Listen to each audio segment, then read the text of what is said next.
Now our topic is propagation of sound. So how sound gets propagated? So is for example, if we are having some vibrating material, that vibrating material just gives its vibration to surrounding air molecules. Then surrounding air molecules get vibrated. Because of that surrounding air molecules, further it gives energy to the other further molecules and so on. So this is how that vibration is transferred from one air molecule to the other molecule to the further one. So this is how propagation of sound occurs. So because of that vibration, see, whenever some person is speaking, so that person's surrounding air molecules get vibrated. Further, it vibrates another air molecule. Further, it vibrates another molecule, and so on. Because of this continuously vibration of air molecules, that sound propagate from one place to another place. But that capacity, that limitation is for very small surrounding.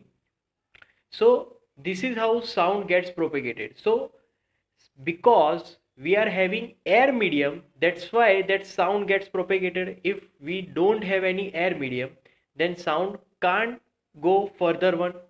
So sound cannot let give energy to the different direction to the further direction. So to propagate the sound, we must have to be source of sound inside some medium. So this is how propagation of sound occurs. Mainly, sound is in the form of two phenomena. Like, is for example, if we are having one pipe, and inside from here sound is created. So sound then is propagating by that molecules, by that medium. So how that propagating? See, for example, this portion we are having, which is more vibrating, but somehow some other portion are not so much. Then we are having another portion which is, their molecules are very nearer to each other. Here their molecules are very not so nearer to each other, they are very much farther.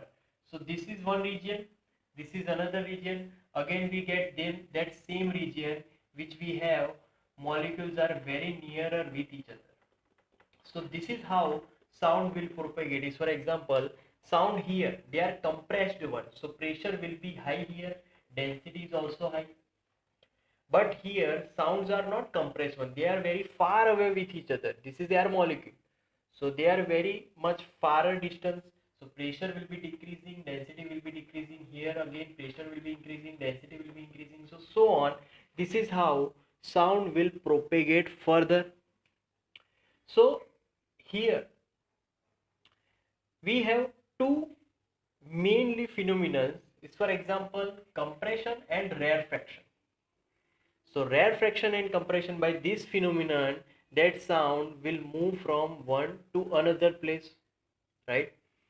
So propagation of sound, one must have to be inside some medium, and for the propagating this, by these two phenomena that sound will propagate further. So here, because of that vibration to and fro, for any sound there will be vibration of to and fro, and because of vibration we are getting two phenomena, and then ahead sound will propagate it.